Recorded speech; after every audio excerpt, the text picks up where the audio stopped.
तो महत्वाचा आहे अध्यात्मामध्ये परिवर्तन. आणि मी इथं मनोरंजन करण्यासाठी आलो नाही, कारण माझं काम नाही. माझं एकच काम आहे, तुमच्यापैकी 10 जणांची जरी चेतना पांडुरंगाच्या प्रती, कृष्णाच्या प्रती, जगन्नाथजीच्या प्रती लागलं तरी कार्यक्रम सफल मानेल. तुम्ही फिजिकली किती बसलात हे महत्वाचं नाही, चेतनेने किती बसलात हे महत्वाचं आहे. म्हणून आज आपण जगन्नाथजींचा जे आविर्भाव आहे हे कशासाठी प्रगट झालेले आहेत आणि आपल्याला काय शिक्षा देत आहेत. म्हणून ध्यानात ठेवा मायबापांनो, भक्ती किंवा भगवंताच्या जे लीला आहेत त्या आपल्यासारख्या जीवांना आकर्षित करण्यासाठी. काही वर्षापूर्वी मी मुंबईला एका कार्यक्रमासाठी गेलो होतो, साऊथ बॉम्बेला. CST स्टेशनला उतरल्यानंतर तिथून टॅक्सी पकडली आणि एक व्यक्ती मला भेटला होता आणि त्यानं मला प्रश्न विचारला, का हो महाराज, तुमच्या हिंदू धर्मामध्ये खूप देवी देवता आहेत, कोणाची नेमकी पूजा करायची? आणि गलूगलूमध्ये अजून देवता वाढत चाललेत, नेमकी पूजा करायची कोणाची? सगळे 33 कोटी देवता तुम्हाला एवढे बी कमी पडतात, अजून बी वाढवतात तुम्ही. मग त्याला त्याच्या टॅक्सीमध्ये एका हिरोचे फोटो होते, अमिताभ बच्चनचे. त्याला विचारलं, काय रे बाबा, हे फोटो कुठे कुठे लावले, कोणते कोणते? तो म्हणला, महाराज हे लावारिस आहे, ये कुली आहे, या शराबी आहे. असं वेगवेगळ्या पिक्चर मधल्या तो अमिताभ बच्चनचे फोटो सांगत होता. मतलब क्यों लगा? बोले देखो हर एक अलग पिक्चर में अलग अलग रोल निभाता है और वो मुझे सबसे अच्छा रोल पसंद आहे. तो मला म्हटलं खूप आवडतं मला ते. म्हणलं तसंच राजा, आमचे भगवंत एकच आहेत, पण जेव्हा वेगवेगळे लीला करतात तेव्हा तेवढे अवतार निर्माण होतात. जसं अमिताभ बच्चन एकच आहे, पण तो वेगळ्या पिक्चर मध्ये गेल्यानंतर वेगळं नाव होतं. त्याच प्रकारे भगवंत एकच आहेत, पण विविध अवतार घेऊन आपल्या सारख्या जीवांना ते आकर्षित करतायत. म्हणलं एखादं उदाहरण त्याला दिलं, एखाद्या घरामध्ये कुत्रा असतं, मालकानं कोणता कपडा घालू द्या, चड्डीवर येऊ द्या, बरमुडावर येऊ द्या, कधी कधी शर्ट पॅन्ट घालू द्या, कोट घालू द्या, धोती कुर्ता घालू द्या, त्याने कोणताही ड्रेस घातला तरी मालक ओळखतो की हे माझा स्वामी आहे. कुत्र ओळखत नाही की माझे स्वामी आहेत. त्याच प्रकारे म्हटलं राजा, भगवंताचे भगवंत कोणत्याही रूपामध्ये येऊ द्या तरी भक्त ओळखतो की माझे भगवंत आहेत. आणि जर एखादा कुत्रा मालकाला ओळखू आणि आपण जर मनुष्य असून जर भगवंताच्या रूपाला ओळखत नसेल तर आपल्यापेक्षा कुत्र चांगलं आहे. म्हणून मायबापानं एवढे भगवंताने अवतार काय घेतलेले आहेत आपल्यासारख्या जीवांना. जसं पिक्चर बघता तुम्ही, सगळेजण पिक्चर बघता, पिक्चर मध्ये एक हिरो असतो, एक विलन असते, एक हिरोईन असते, मग त्याच्यामध्ये सगळे येऊन नाही का ते रोल निभावत असतात. त्याच प्रकारे भगवंत इथे येऊन नाही का आपल्याला एक एक रोलामधून आकर्षित करतात. कोणाला फायटिंग बघायचं असेल तर महाभारताकडे जा, रोमांस पाहिजे असेल तुम्हाला तर नाही का रासपंचाध्याय वाचा. काय प्रेम आहे रुक्मिणी सोबत, सत्यभामा, रासपंचाध्याय गोपीं सोबत. तुम्हाला नाही का पॉलिटिक्स बघायचं असेल, पॉलिटिक्स, तर महाभारत वाचा. असे भगवंत विविध अवतारामध्ये आपल्या जीवांना काय करतात ते आकर्षित करतायत. तसं जगन्नाथजी हे जे अवतार आहे, विशेष करून 4 युगामध्ये 4 अवतार विशेष मानले जाते पद्मपुराण, स्कंदपुराण आणि श्रीमद भागवतामध्ये. सत्ययुगासाठी जो अवतार आहे तो भगवंताचा बद्रीनाथ आहे. त्याच्यानंतर त्रेतायुगासाठी रामेश्वरम किंवा भगवान रामचंद्राचा अवतार म्हटल्या जाते. द्वापार युगासाठी द्वारका हे धाम म्हटल्या जात आहे. कलियुगासाठी जे अवतार म्हटल्या जात आहे तो म्हणजे जगन्नाथ, बलदेव आणि सुभद्रा मैया आलेले आहेत. आणि हे अवतार का बरं विशेष आहे? जसं तुम्हाला जर भगवंताचे विविध अवतार कशासाठी आहे, भगवंताला झोपायचं असेल तर श्रीरंगनाथ मंदिरामध्ये जातात भगवंताला पैसा कमवायचा असेल ना, नोटा, तर तिरुपती बालाजीमध्ये भगवंत जात आहेत. भगवंताला भक्ताला भेटायचं असेल तर अनंत पद्मनाभ स्वामीकडे जातात. भगवंत ते अनंत पद्मनाभ स्वामीच्या याच्यामध्ये असतात. त्याच्यानंतर तुम्ही जेव्हा उडपी कृष्णामध्ये येतात तर तिथं भगवंत आपल्या भक्तांना भेटतात. पंढरपूरला जातात तर भगवंत तिथे केवळ भजन ऐकायला येतात. कमरेवर हात ठेवून तुम्ही भजन करत राहा, मी ऐकत राहील. त्यांना शृंगार करायचा असेल तर द्वारकेमध्ये जातात. आज बी द्वारकाधीश शृंगाराने केल्या जातात. आणि त्यांना डान्स करायचा असेल, नृत्य करायचं असेल तर वृंदावन मध्ये नटराज म्हणून भगवंत येतात. आणि त्यांना मर्यादा शिकवायच्या असेल, डिसिप्लिन शिकवायचे असेल, आचरण शिकवायचं असेल, तर रामचंद्राचा अवतार म्हणून मर्यादा पुरुषोत्तम रामचंद्र आहेत. त्यांना तपस्या करायची असेल तर बद्रीनाथ मध्ये भद्री विशाल भगवंताच्या रूपामध्ये ते तपस्या करतात आणि आपल्यासारख्या जीवांना सांगतात की मी सुद्धा तपस्या करतो, तुम्ही पण तपस्या करा, त्यासाठी बद्रीनाथ विशाल आहे. आणि त्यांना प्रसाद खायचा असेल ना पोटभर, तर जगन्नाथपुरीमध्ये 56 भोग खातात भगवंत. केवळ तिथे 56 भोग खाण्याचं काम आहे. म्हणून असं म्हटलं जात आहे, तिरुपती बालाजी कांचन ब्रह्म म्हटलं जात आहे, त्याच्यानंतर पंढरपूर हे नाथ ब्रह्म म्हटलं जात आहे, आणि जगन्नाथपुरी जे धाम आहे ते नाही का अन्न हे प्रब्रह्म म्हटलं जात आहे. इथलं उचिष्ट खाल्लं, द्वादशीला तुम्ही जेव्हा पारणं सोडतात आणि ते पारण्यामध्ये तुम्ही केवळ जगन्नाथजीचा राईस असतो, त्याला तो शिळा राईस जरी खाल्लं ते एकादशी पूर्ण होती. म्हणून जगन्नाथजीचा प्रसाद इथं लोक खातात प्रसाद, पण ती भावना आहे का की हा भगवंताचा महाप्रसाद आहे. आता मी काल पाहिलं, नुसतं पोट भरण्यासाठी खातायत, त्यांना फायदा होत नाही. प्रसाद हे शब्दाचा अर्थ आहे प्रभू के साक्षात दर्शन. विचार करा, एक गोळी तुमच्या शरीरावर एवढा फरक पडते, तर तुम्ही जेव्हा भगवंताचा महाप्रसाद घातल्यानंतर तुमच्या चेतनेमध्ये, तुमच्या बुद्धीमध्ये आणि तुमच्या कार्यामध्ये फरक पडला पाहिजे, तर तो प्रसादाचा प्रभाव आहे. नाही तर केवळ उदर न भरणं नव्हे, जातीचे कर्म आपण म्हटतोय, उदर भरायचं काम नाही, ती चेतना पाहिजे की जगन्नाथजींचा उचिष्ट आहे. जसं एखादा टीबी झालेला व्यक्ती असेल, त्याचं तुम्ही उचिष्ट खाल्लं तर तुम्हाला टीबी होऊ शकतो. तसं तुम्ही भगवंताचा एवढ्या वर्षे भंडारा खाताय, मग आपल्या चेतनामध्ये, आपल्या कार्यामध्ये फरक का पडत नाहीये? खूप विचार करण्यासारखं आहे. माणसाचं वय वाढतं पण वैराग्य वाढत नाही. लोक शरीरानं वाढतात पण बुद्धीनं वाढत नाहीयेत. मी थोडा स्पष्ट बोलणार आहे, कारण मला नाही काही तोंड चोपडेपणा अजिबात आवडत नाही. कारण मी कथा कीर्तन पैशासाठी कधीच करत नाही का, कारण मी केवळ इथं तुम्हाला खुश करण्यासाठी प्रवचन कर. माझ्या कार्यक्रमातून माझे जगन्नाथ बलदेव सुभद्रा प्रसन्न झाले तरी माझ्या कार्यक्रमाची सफलता मानेल. सांगायचा मुद्दा एक आहे, हे बघा तुम्ही ध्यानपूर्वक ऐका थोडस, की भगवंताच्या कथा श्रवण करा आणि त्या भगवंताबद्दल समजून घ्या. 10 दिवस हे कशासाठी बाहेर आलेले जगन्नाथजी? आपल्या ऐश्वर्यासोबत श्रीजी मंदिरामध्ये असतात ते, पण केवळ आपला उद्धार करण्यासाठी येतात. काही वर्षापूर्वी नाशिकमध्ये CBS मध्ये ग्रंथ वितरण करत होतं. आम्हाला स्टार्टिंगला इस्कॉन मंदिरामध्ये ग्रंथ वितरण करायचे सेवाला पाठवत असतात, जा गीता वितरण करा. तुम्ही पाहिलं असाल हरे कृष्णवाले रस्त्यावर गीता घेऊन नाही का वितरित करीत असतात. मला एक प्रश्न, का हो तुम्ही गीतेला रस्त्यावर आणलं, तुम्हाला काही लाजगीज आहे का नाही? नुसते पैसे कमवतात धंदे. म्हणलं बघ राजा, मी तरी कमी शिकलेला आहे, पण माझे गॉडबरत ना IIT MTech BTech झालेले आहेत, UPSC टॉपर झालेले काही आहेत. म्हणलं हे सगळ्या चांगल्या हुद्द्यातले आणि HCL चे काय होते, गॅब्राइटचे होते, पुन्हा थायसन मधले असं मोठ्या पोस्ट मधले असलेले सगळे सोडून नाही का साधू झालेले आहेत. म्हटलं आम्ही साधू सेंटिमेंटल होण्यासाठी नाही झालो तिथं, किंवा पैसा कमवण्यासाठी, आमचे मोठ्या नोकऱ्या सोडून आम्ही साधू झालेलो आहेत. तर गीता कशासाठी आणली आहे? म्हणलं तुम्ही गीतेकडे जात नाही म्हणून आम्हाला गीता तुमच्याकडे घेऊन यावं लागते. त्याच प्रकारे आपण भगवंताकडे जात नाहीत, म्हणून भगवंताला आपला उद्धार करण्यासाठी 10 दिवस बाहेर यावं लागतंय. आणि बघतायत, या माझ्याकडे या, माझं दर्शन घ्या, माझा प्रसाद घ्या, माझी कथा कीर्तन ऐका आणि ह्या जीवनात उद्धार करा. ह्या जीवनात नाही का तुमच्या सोबत कोणी नाहीये. तुझा आहे तुझ्यापाशी तरी जागा चुक. तुमच्या सोबत कोण आहे?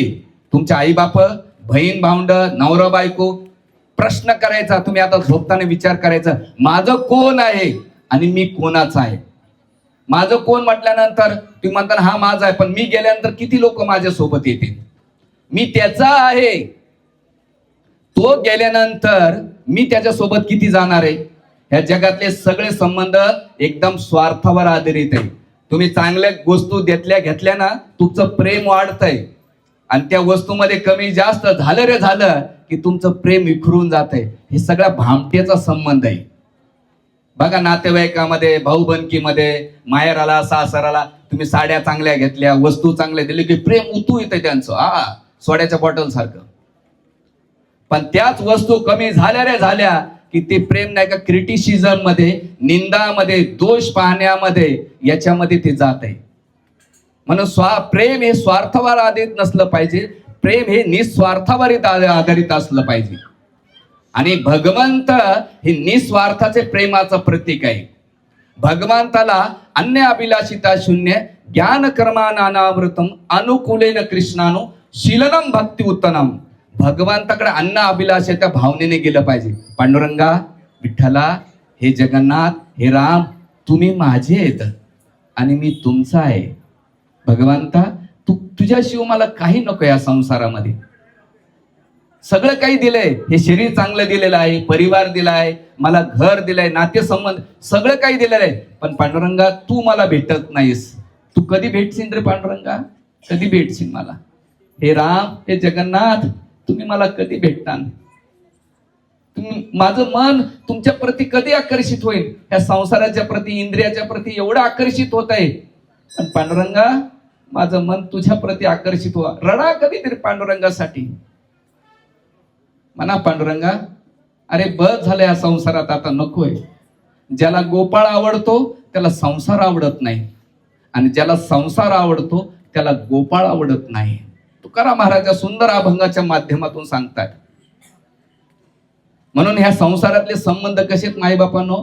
केसासारखे आहेत. जोपर्यंत केस आहे तोपर्यंत त्याची व्हॅल्यू आहे. पण केस तुटला रे तुटला ना, ते ब्युटी पार्लर मधून घरी घेऊन येत नाहीत, आपण फेकून देतो. त्याच प्रकारे या संसारातलं प्रेम आहे ना, जोपर्यंत तुमच्या शरीरामध्ये प्राण आहे तोपर्यंत तुमची किंमत करते. मग तुम्ही किती श्रीमंत आहेत, किती काय आहेत, काही किंमत नाही तुमची.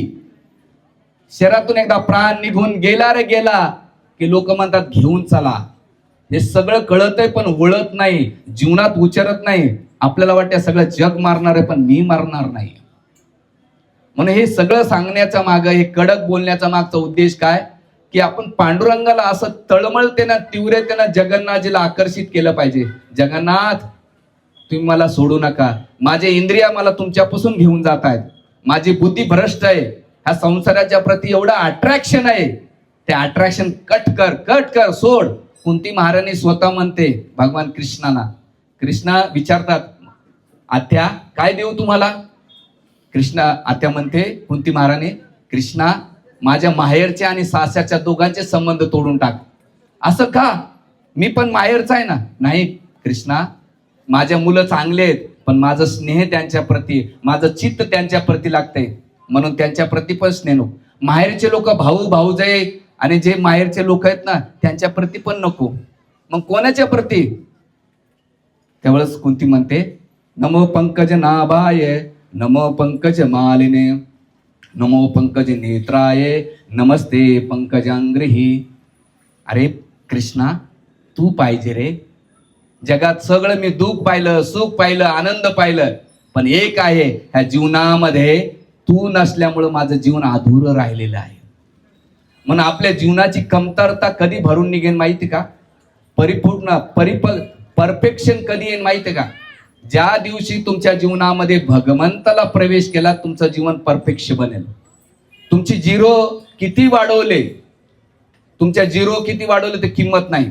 1 0, 2 0, 3 0, 4 0, 10 0 वाढवले तरी किंमत होणार नाही. पण त्या झिरोच्या समोर 1 लावला तर त्या झिरोची किंमत वाढत राहते. ती 10 होते, 100 होते, 1000 होते, 10,000 होते, 10 लाख होते, त्याची प्राइस वाढत चालते. त्याच प्रकारे भौतिक वस्तू तुमच्याकडे किती असेल त्या शून्याप्रमाणे मृत्यूबरोबर तुमच्या सोबत काहीच येत नाही. पण ज्या दिवशी तुम्ही पांडुरंगाला, जगन्नाथाला, रामाला, विष्णूला आपल्यामध्ये एकाप्रमाणे प्रवेश करता, तो तुमच्या जीवनाची किंमत वाढणार आहे. नोटीची किंमत जशी वाढते तशी जीवनाची किंमत आपली वाढू शकते. काही वर्षापूर्वी, 2 वर्षापूर्वी मी गंगापूर रोडमध्ये एका मोठ्या श्रीमंत व्यक्तीच्या घरी गेलो होतो. 6.5 गुंठ्यामध्ये त्यांचा बंगला होता. त्या टायमाला 4.5 कोटीचा त्याने बंगला मानला होता. XYZ person.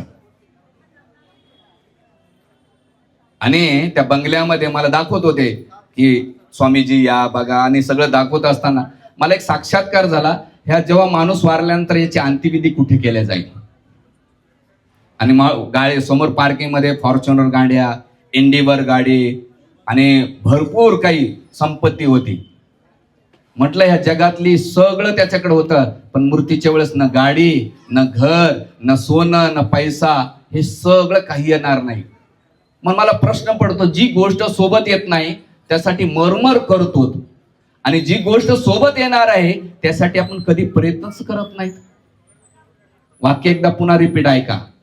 जी गोष्ट तुमच्या सोबत येणार आहे त्यासाठी तुमची धडपड काहीच नाहीये, आणि जी येणार नाही त्याची धडपड आहे, पण जी येणारच नाही त्याची मरमर करतात आपण.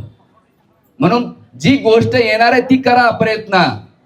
आपली तळमळ आहे का, आपली उत्कंठा आहे का, आपली इच्छा आहे का. इस्कॉनचे फाउंडर आचार्य हिची डिवाइन ग्रेस हिची भक्तिवेदांत स्वामी प्रभुपाद म्हणायचे की एका डिसायपलने प्रश्न विचारला त्यांना, शिल प्रभुपाद, भगवंताला प्राप्त करण्यासाठी काय करावं लागेल. त्यावेळेस शिल प्रभुपाद म्हटले, केवळ डिझायर पाहिजे, इच्छा पाहिजे. इच्छा आहे का? इच्छा असेल तर मार्ग निघेल, पण वरचीवर इच्छा नसेल, बघा तुम्हाला काही गोष्टी पाहिजे असेल तर तुम्ही इच्छा करता आणि त्यासाठी प्रयत्न करतात. तुम्ही बोर होत चालले का? गप्पा मारीत चाललेत, मागे मोबाईल खेळतायत. हरे कृष्णा.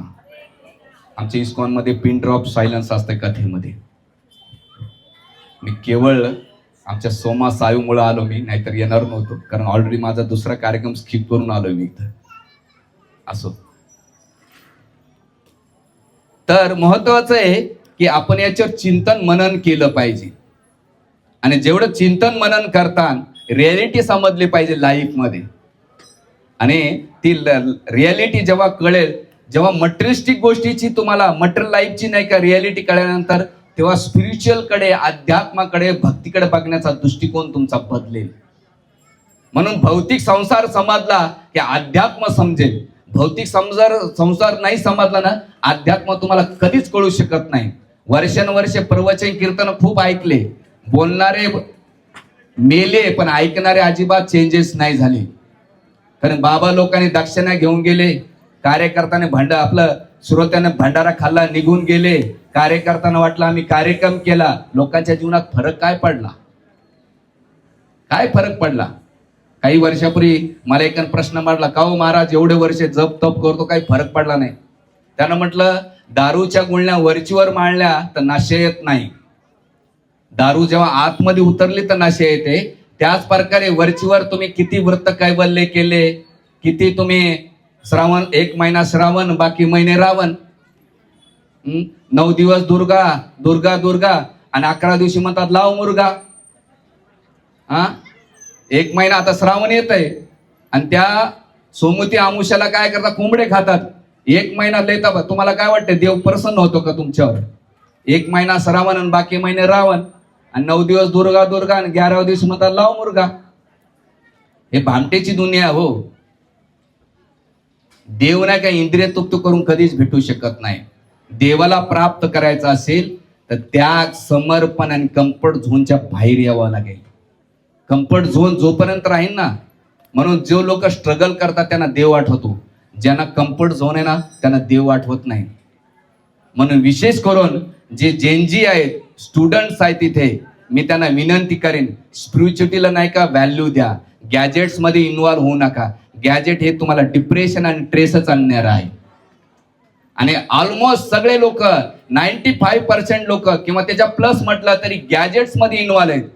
पण ऑनेस्टली सांगा की तुम्ही किती लोकांनी आपले वैदिक ग्रंथ वाचले? मनातली मनात विचार करा.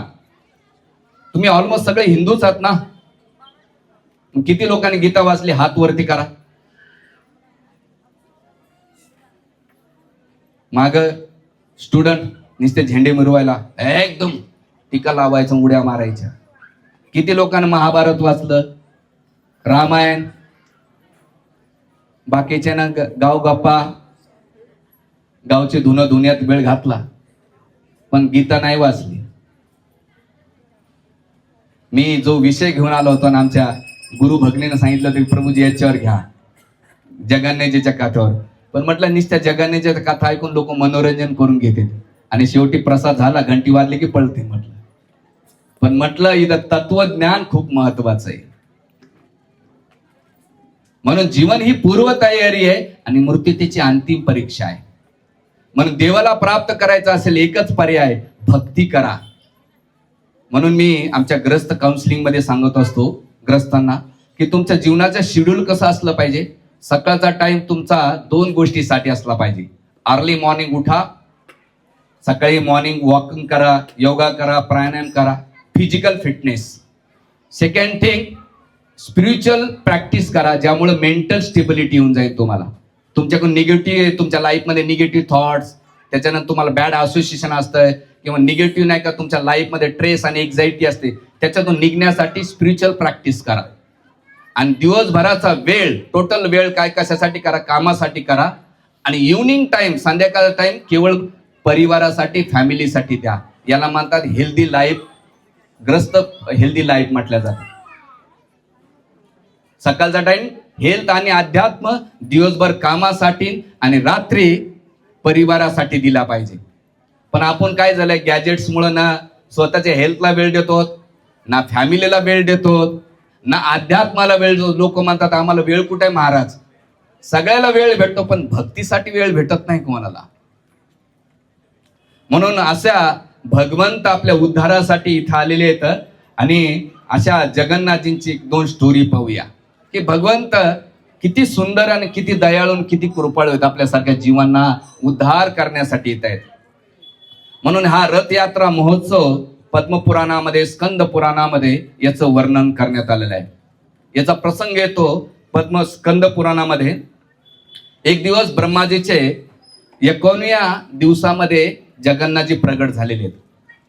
आता ब्रह्माजीचं आयु नाही का कॅल्क्युलेशन श्रीमद भागवताच्या 4थ्या अध्यायामध्ये भगवान कृष्ण अर्जुनाला वर्णन करतात की ब्रह्माजीचं आयु किती आहे आणि ते आयुचं कॅल्क्युलेशन केलेलं आहे. कधी कधी लोक आम्हाला एक शब्द वापरतात, अरे तुम लोग ना सब मायथॉलॉजिकल आहे, कुछ भी बोलते रहते.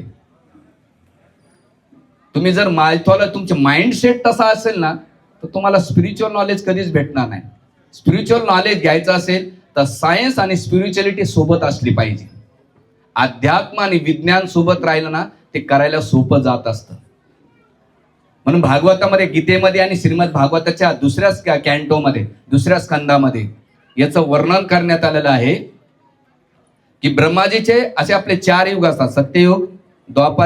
सत्ययुग, त्रेतायुग, द्वापार आणि कलियुग असे 4 युगाचे 1000 युग झाल्यानंतर ब्रह्माजीचा 1 दिवस होतो. आणि असे 100 वर्ष त्यांचं आयुष्य असतं. आता कॅल्क्युलेशन करा किती आहे. आणि या 100 आयुष्यामध्ये 50 वर्षे त्यांचे गेले आणि 51 आता 51 वर्ष चालू आहे. त्या 51 मध्ये जे 4था दिवस आहे त्याला म्हणतात, त्या एका दिवसामध्ये 71 मनू होतात. आणि 71 मनू मध्ये आता जे मनू चालू आहे ते 7वे मनू आहे. आणि भगवद्गीतेमध्ये भगवान कृष्ण म्हणतात त्याचं नाव इक्ष्वाकु मनू. आणि त्या मनू मध्ये ब्रह्माजींना, जगन्नाथजींना हे अवतार घेतलेला आहे. प्रत्येक युगामध्ये भगवंत खूप रिअरली अवतार घेतात. आणि अशा युगामध्ये जगन्नाथजींना अवतार घेतला. याचं कथा येते अवंतपूर, आजचं जे उज्जैन आहे तिथं मावळ प्रांत आहे, तिथे इंद्रधुम्न राजा होता.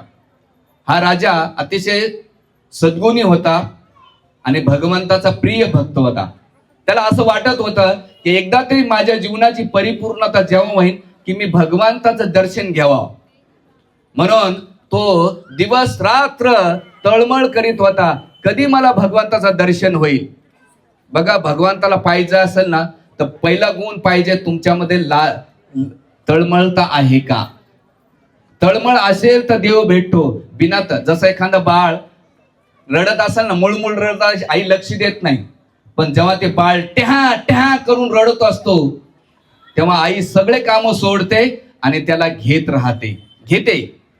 त्याच प्रकारे भगवंताला प्राप्त करायचं असेल तर ती तळमळता बाळासारखं रडलं पाहिजे. ती तळमळता दाखवलं तर भगवंत येतात. नाही तू तुझ्या कामामध्ये, भगवंत म्हणतात तू तुझ्या कामात, मी माझ्या धामात आहे. तू माझ्या कामात, मी तुझ्या धामात येतो. भगवंताचा प्रिन्सिपल क्लिअर आहे.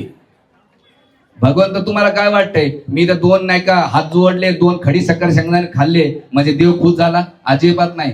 तुम्ही मनाला नाही का फसवताय. देवाची भक्ती एवढी सोपं नाही. कठोपनिषदामध्ये सांगले, सुरस्य धारस्य, नग्न तलवारी सारखं चालणंय अध्यात्मामध्ये. म्हणून तो लोक अध्यात्म का करत नाही? अज्ञानामध्ये सुखी राहतात. आम्हाला माहित नाही म्हणून आम्ही इंद्रिय भोग करतो. अरे राजा, एखादा म्हटला मी सिग्नलचे नियम माहित नव्हता, मामा सोडेल का तुम्हाला? नाही सोडणार. तसं भक्तीमधले नियम माहित नसेल आणि तुमच्या मन घडत करत असाल, तुम्हाला काय वाटते? अजिबात नाही. आणि हे प्रवचन देण्याच्या पहिले 12 वर्ष सगळे पुस्तकं वाचले, तेव्हाही आत्मविश्वासानं प्रवचन करतोय. कारण म्हटलं जोपर्यंत मी कन्व्हिन्स नसेल, मला ती फिलॉसॉफी नसेल, तर मी तुम्हाला कधी ते सांगणार नाही. तळमळता असेल, तळमळता. आणि इंद्रदुम्न राजामध्ये ती तळमळता होते. म्हणून त्यांचा एक ब्राह्मण सेनापती होता, त्याचं नाव विद्यापती. त्याला सांगितलं की ज्या भगवंताचा शोध कर. आणि त्याने ऐकलं होतं. काय ऐकलं होतं?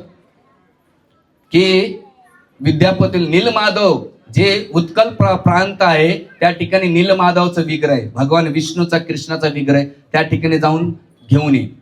आणि त्या टायमाला घनदाट, हजारो वर्षापूर्वी घनदाट जंगल होतं. आणि म्हणून मावळ प्रांत, उज्जैनपूर म्हणजे अवंतीमधून नाही का विद्यापती निघाले. आणि गेल्यानंतर त्या उत्कल प्रांतामध्ये प्रवेश केल्यानंतर तिथे शबर जात आदिवासी भागामध्ये, त्या घनदाट जंगलामध्ये त्यांनी नाही का त्यांच्याबद्दल ऐकलं की भगवान नीलमाधवचं विग्रह इथं आहे. पण आता जे विश्ववसू होते, त्यांचे मेन आदिवासींचे राजा होते, त्यांना भीती होती की कोणी जर ह्या भगवान नीलमाधवचं कोणी दर्शन घेईल तर नीलमाधव अदृश्य होतील आणि पुन्हा ते दर्शन देणार नाही. भीती होती. म्हणून बरेच वर्षे विद्यापती त्यांच्याकडे राहिले. आणि मग नंतर विद्यापतीनं काय केलं, विश्ववसूची कन्या होती, तिच्याशी विवाह केला. आणि कन्या झाल्यानंतर, कन्याशी विवाह केल्यानंतर बराच वेळ गेल्यानंतर एक दिवस सासऱ्याला म्हटले की मला भगवंताचं दर्शन करायचं. ते म्हणले एकच आट आहे, मी तुम्हाला घेऊन जाईन पण डोळ्याला पट्टी बांधेन आणि त्या ठिकाणी तुम्ही दर्शन करू शकता. पण विद्यापती हुशार होते. त्यांनी काय केलं, आपल्या कमरेला मोहरेची दाण्याची गोणी घेतली छोटीशी आणि त्याला एक छोटंसं छिद्र पाडलं. आणि रस्त्याने जात असताना त्या मोहरेचे दाणे पडत गेले. गेल्यानंतर तिथे जेव्हा ते भगवान नीलमाधवचं दर्शन घेतलं, काय डोळ्यांचे नाही का पारणं फिटलं, डोळ्यातून अश्रूच्या धारा होऊ लागल्या. ते म्हणतात की माझ्या जीवनाची परिपूर्णता झाले की मी भगवंताचं दर्शन घेतलं आहे. आपल्याला दर्शन घेताना किती आनंद होतो. तुकाराम महाराज म्हणतात, रूप पाहता लोचनी सुख झाले व साजनी, तो पा विठ्ठल बरवा, तो पा माधव बरवा. आपण 2 मिनिटाच्या वरती भगवंताचं दर्शन घेत नाही. आले की डोळे बंद करतात. अरे तुला डोळे बंद करायचे इथे कशाला आलास तू? डोळ्यानं भगवान रूप पाहता लोचनी, रूप पाहिलं पाहिजे पांडुरंगाचं, जगन्नाथजींचं, पण आपण डोळे बंद करतो. दुर्दैव आहे. म्हणून सुख पाहिजे, सुखाचं स्वर्ग सुखाचे आगर बाप रुक्मा देवे, सुख भगवंताच्या विग्रहामध्ये. आणि जेव्हा विद्यापतीनं ते दर्शन घेतल्यानंतर त्यांच्या डोळ्यातून अश्रूच्या धारा लागल्या. आणि मी जेव्हा हे वाचत होतो पहिल्यांदा, म्हटलं याला म्हणतात खरं प्रेम. जसं एखादी आई आपल्या कन्याला बघते ना, सासरवासीन आलेली आहे, आई लिटरली मुलीला पाहून रडत असते, माझी मुलगी आलेली आहे, किंवा मुलगी आईला पाहून रडत असते. का? प्रेम आहे, त्यांचं अटॅचमेंट आहे. पण भगवंताकडे पाहिल्यानंतर आपल्याला किती वेळा रडू येते का? तर आपण भगवंताशी तेवढा संबंध जोडला नाही की भगवंत माझे आहेत आणि मी भगवंताचा आहे. त्यामुळे आपल्याला काही गमन पस्तावा आहे, ठीक आहे, काहीतरी आहे बाबा. ती आसक्ती, ती अटॅचमेंट, ते संबंध जोडावा लागेल कुठेतरी. आणि ते संबंध जोड, ब्लड रिलेशनशी रडू येत आहे. ज्याची रक्त नात्याचं असतं त्याला रडू येणं सोपं असतं, पण जे रक्ताचं नातं आहे ना त्याला रडू येत नाही.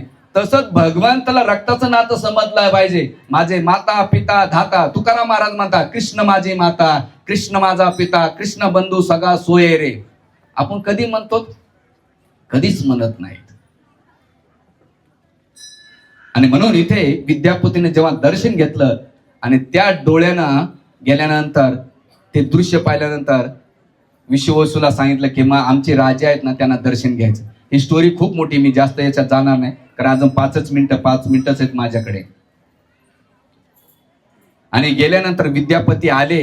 राजा इंद्रद्युम्नाला सांगितलं की राजन, तुम्हाला ज्या भगवंताचे दर्शन घ्यायचं होतं तो दर्शन नीलमाधव शबर जातीच्या म्हणजे आदिवासी भागामध्ये विश्ववसू त्यांची पूजा करतात. तिथं भगवंताच्या शंख चक्र गदा पद्म त्याच्या लक्ष्मी उद्धवजी नारद मुनी गरुडजी हनुमानजी भगवंताचे सगळे पार्षद नाही का नित्य निमाने निवास करीत असतात आणि ते भगवंताचे गुणगान करीत असतात. एवढं सुंदर वर्णन विद्यापती नाही का आपल्या राजा इंद्रद्युम्नाला वर्णन केलं. जेवढं राजा इंद्रद्युम्नानं श्रवण केलं भगवंताबद्दल तेवढं आकर्षण वाढलं. म्हणून भगवंताच्या प्रती आकर्षण वाढवायचं असेल ना याला एकच फॉर्म्युला आहे, भगवंताबद्दल ऐका. प्युअर भगवंताच्या कथा कीर्तन करणारे गाव गप्पा पॉलिटिक्स याच्याबद्दल ऐकलं तर तुमचं आकर्षण कधीच होणार नाही. तुम्ही सोनं घेताना प्युअर घेतात, कपडे घेताना प्युअर घेतात, लग्न करताना प्युअर बघतात, सगळ्या गोष्टी प्युअर बघतात. मग भक्ती करताना तुमच्यामध्ये प्युरिटी का नाहीये?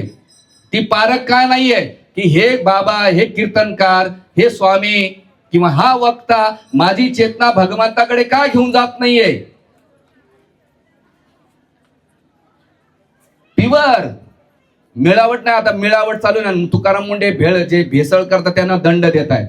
तसं अध्यात्मामध्ये भेसळ बंद करा. तुम्हाला काय अजिबात नाही, गॉसिप अजिबात नाही, प्युअर असलं पाहिजे. तर लाईफ खूप कमी आहे. 40-45 वर्ष ऑलमोस्ट झाली, राहिले 15-20 वर्षे. पण 15-20 वर्षामध्ये मी क्वांटिटी करतो का क्वालिटी करतो? क्वांटिटी किती करतात हे महत्वाचं नाही, क्वालिटी किती आहे ते महत्वाचा विषय. आणि त्यावेळेस जेव्हा विद्यापतीनं नाही का हे वर्णन केलं आणि राजा इंद्रद्युम्न आल्यानंतर ते दर्शनाच्या लायक किंवा श्रवण केलं होतं आणि त्या आकर्षणामुळे नाही का राजा इंद्रद्युम्न आले उत्कल प्रांतामध्ये. आणि जसे प्रवेश केला त्या आदिवासी भागामध्ये त्या जंगलामध्ये भगवंत अदृश्य झाले. अदृश्य झाल्यानंतर राजा इंद्रद्युम्नाला नाही का वाईट वाटलं की भगवंताने मला दर्शन न देता निघून गेले. भगवंत असं कोणता चुकलं, माझा कोणता अपराध होता की ज्यामुळे भगवान नीलमाधवनं मला दर्शन नाही दिलं? भगवंता मी कुठं कमी पडलो? माझी पात्रता नाही का? आचार्य म्हणतात भगवंताला पाहायचं असेल तर पात्रता लागते आणि ती पात्रता म्हणजे तळमळता उत्कंठा इच्छा, त्याच्याशिवाय भेटत नाही. आणि ही इंद्रद्युम्न झाल्या जेव्हा अदृश्य झाल्यानंतर त्यावेळेस भविष्यवाणी झाली, आकाशवाणी झाली, राजा इंद्रद्युम्न काळजी करू नकोस, समुद्राच्या तटावर जा, तुला भगवंत नाही का नीलमाधव नाही का वेगळ्या रूपामध्ये दर्शन देते. राजा इंद्रद्युम्न रडत रडत आले की भगवंतानं मला दर्शन नाही दिलं. याला म्हणतात खरं रडणं. ह्या संसारासाठी रडून काही येत नाही हो, पण कधीतरी पांडुरंगासाठी रडा. आता उद्या जोर जोर रडू नका, घरच्या टेन्शन आकार ओढू राहिला. मनातून रडलं पाहिजे. बसा एक टाइम, पांडुरंगा कधी भेटशील, रडा. जेव्हा तुम्ही हृदयातून तळमळते रडताना, अहो हे दगड नाही हो, हे लाकूड नाहीये, हे कोणता स्टोन नाहीये, हे भगवंत आहे. तुमचा भाव शुद्ध आहे. मला कधी कधी प्रश्न पडतो, गलीतला गणपती पावत नाही पण लालबागचा पावतो, गलीतला महादेव पावत नाही पण त्र्यंबकेश्वरचा पावतो, गलीतला मारुती पावत नाही पण खुलताबादचा मारुती पावतो, गलीतले इठ्ठल रुक्माई पावत नाही पण पंढरपूरचे पावतात. मनी नाही भावन देवा मला पाव. अरे तुम्ही जागा बदलला देव नाही भेटा, तुमची चेतना बदलली का? तुमचा भाव बदलला का? तुमची वृत्ती बदलली का? आणि अशा वेळेस राजा इंद्रद्युम्न ती तळमळता उत्कंठा प्रगट केल्यानंतर भगवंत म्हटले जा. आणि गेल्यानंतर समुद्राच्या काठी एक ओढका पाहिलं आणि ओढका पाहिल्यानंतर आकाशवाणी भगवंताने त्या स्वप्नात आणलं की तुला पहिलं काय कर, 100 अश्वमेध यज्ञ कर, तेव्हा मी तुला दर्शन देईन. आणि मग राजा इंद्रद्युम्नाने त्या उत्कल प्रांतामध्ये 100 अश्वमेध यज्ञ केले. आणि केल्यानंतर गुंडीच्या मंदिर, जे आज आपण इथं गुंडीच्या मंदिर म्हणतो, तिथं गुंडीच्या मंदिर आहे, तिथं नरसिंहदेवाची स्थापना करायला सांगितली आणि नरसिंहदेवाची स्थापना केली. त्याचं पण डिटेल्स खूप सुंदर आहेत. आणि नरसिंहदेवाची स्थापना केल्यानंतर एक दिवस ते समुद्राच्या तटावर गेले आणि एक सुंदर मोठं दारुक ब्रह्म पाहिलं. दारुक ब्रह्म, दारू नाहीये, दारू म्हणजे लाकूड, संस्कृतमध्ये लाकडाला दारू म्हटलं जाते. तुम्ही दारू दुसरीच नका बघता. हा, कलियुगामध्ये लोक लय भारी आहेत. जसं मी एकदा प्रवचनाला गेलो नगरमध्ये, आणि मी गीताचं प्रवचन केल्यानंतर मला आमच्याकडे पद्धत आहे प्रश्न विचारण्याची. कोणाला काही प्रश्न आहे का असं विचारलं तर काही जण प्रश्न उत्तर झाले. शेवटी एक व्यक्ती उभा होता, मला वाटलं याचे लय गहन प्रश्न आहे. रात्रीचे 10:30 वाजले. म्हणलं काय रे बाबा, काय आहे तुझा, काय प्रश्न आहे, एवढा गहन पर्यंत तू प्रश्न विचारतोयस? तो म्हणला महाराज तुम्ही सगळ्यांची उत्तर दिले, माझ्या प्रश्नाचं उत्तर द्या. मला आधी विचार ना, मला मटक्याला कोणते नंबर लावतो एवढं सांगा. हा म्हणलं अरे मी गीता सांगितली, गीतेमधून यानं काय घेतलं? हा सांगायचा मुद्दा ध्यानपूर्वक ऐकलं पाहिजे. आणि मग त्यावेळेस गेले आणि ते लाकूड ओढत आणलं, भव्य दिव्य लाकूड. कशाचं होतं? लिंबाचं. आणि आल्यानंतर त्यावेळेस विश्वकर्मा आल्यानंतर सांगितलं की ह्या लाकडातून नाही का मी सुंदर विग्रह बनवेल 21 दिवसामध्ये. आणि मग ह्या 21 दिवसामध्ये अजिबात मला नाही का तुम्ही व्यत्यय नाही आणायचा. आणि मग राजा इंद्रद्युम्न आतमध्ये नाही का ते काम विश्वकर्मा चालवत होते.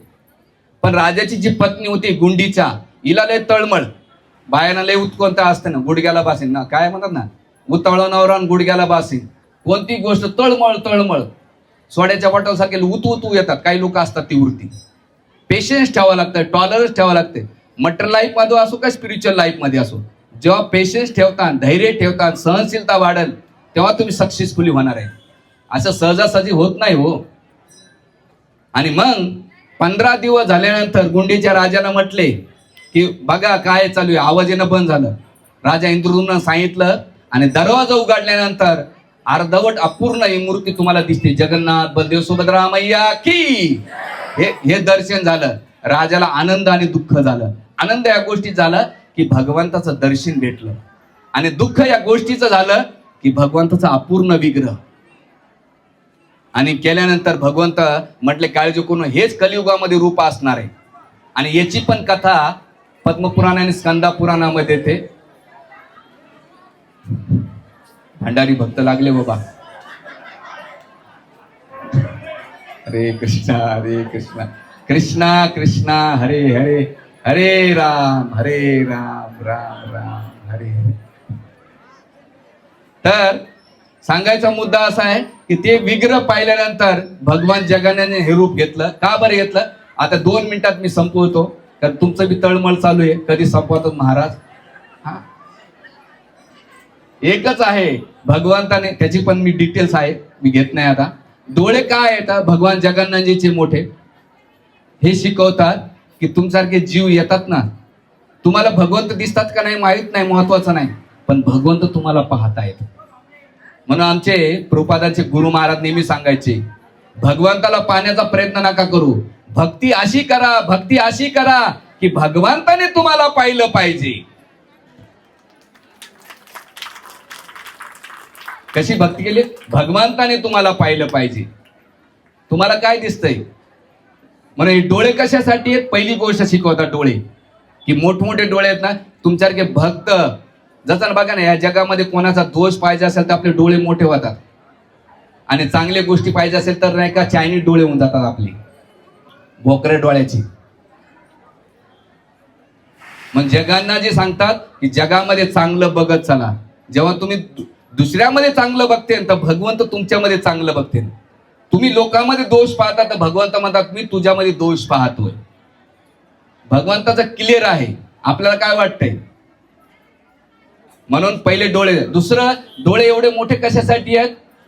की आपल्याला कृपा प्रदान करण्यासाठी. दुसरं कारण आहे. तिसरं कारण आचार्य सांगतात भगवंताचे डोळे कशासाठी मोठे आहेत हे सांगतात. भगवंत म्हणतात तुम्ही कर्म काही करा पण सगळीकडे माझी नजर असणार आहे. तुम्ही एकदा मी माफ करेल पण तुमचे कर्म तुम्हाला माफ करणार नाहीत, म्हणून कर्म सांगतात. आणि चौथं कारण देतात आचार्य वृंद की डोळे का मोठे आहेत भगवंताचे. भगवंत हे शिकवतात तुम्हाला की अरे बाबांनो, या संसारामध्ये पाण्यासारखं काही असेल ना तर माझं रूप पाण्यासारखं आहे, दुसरं कोणतं नाहीये. म्हणून सांगायचा मुद्दा एकच आहे की भगवंताच्या भक्तीला प्राधान्य द्या. आणि या कथेमागे तुम्हाला काही द्यायचं असेल तर एकच आहे, भगवंताच्या नामाचा जप करा. तुम्ही जेव्हा बसेल तेव्हा 5 मिनिटं 10 मिनिटं नामाचा जप करा. गीता वाचा मरण्याच्या पहिले. गीतेमध्ये सगळे प्रिन्सिपल दिलेले आहेत. आणि नीतिनेमानं सत्संग प्रवचन ऐका, ज्यामुळे तुम्हाला मटेरियल लाईफ पण चांगली स्टेबिलिटी येईल आणि स्पिरिच्युअलिटी पण तुमचा इंटरेस्ट वाढेल. आणि अध्यात्माचं आणि जगन्नाथजींच्या खूप काही सुंदर पाठ. आणि रथ वडण्याचं महत्व असं आहे की रथ याच्यासाठी वडला जातो, राधाराणी कृष्णाला वृंदावनकडे घेऊन जाते. हे जे ठिकाण आहे ते वृंदावनचं प्रतीक आहे आणि जे श्रीजी मंदिर आहे ते द्वारकेचं प्रतीक आहे. म्हणून पंढरपूरला जाताना तर पंढरपूर हे द्वारकेचं प्रतीक आहे आणि गोपाळपूर आहे ते वृंदावनचं प्रतीक आहे. म्हणून गोपाळपुरेला भगवान कृष्ण गायी वासरांसोबत खेळत असतात आणि तेच भगवान पांडुरंग जेव्हा पंढरपूरमध्ये द्वारकाधीशाच्या रूपामध्ये, तर हे वृंदावनचं प्रतीक आहे आणि जे श्रीजी मंदिर आहे इथलं ते द्वारकेचं प्रतीक आहे. शास्त्रामध्ये प्रमाण आहे.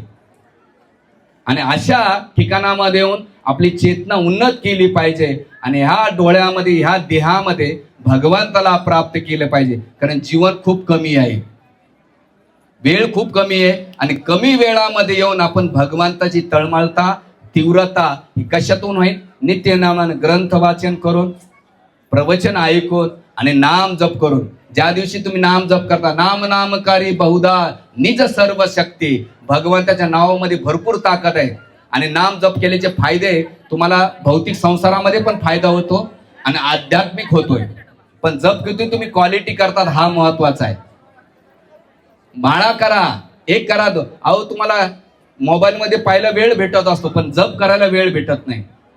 5 मिनिटं 10 मिनिटं काढले तर तुम्हाला भगवंत भेटतात. मग तुम्हाला भगवंत प्रिय असेल तर तुम्ही जप कराल, तुम्हाला संसार प्रिय असेल तर संसाराच्या गोष्टी कराल. तुम्हीच आहे तुमच्या जीवनाची शिल्पकार. आम्ही तर घासा कोरडा करू करू परेशान आहेत. लोक नुसतं ऐकतात, हा बाबा लय भारी बोलला, काय फरक पडला?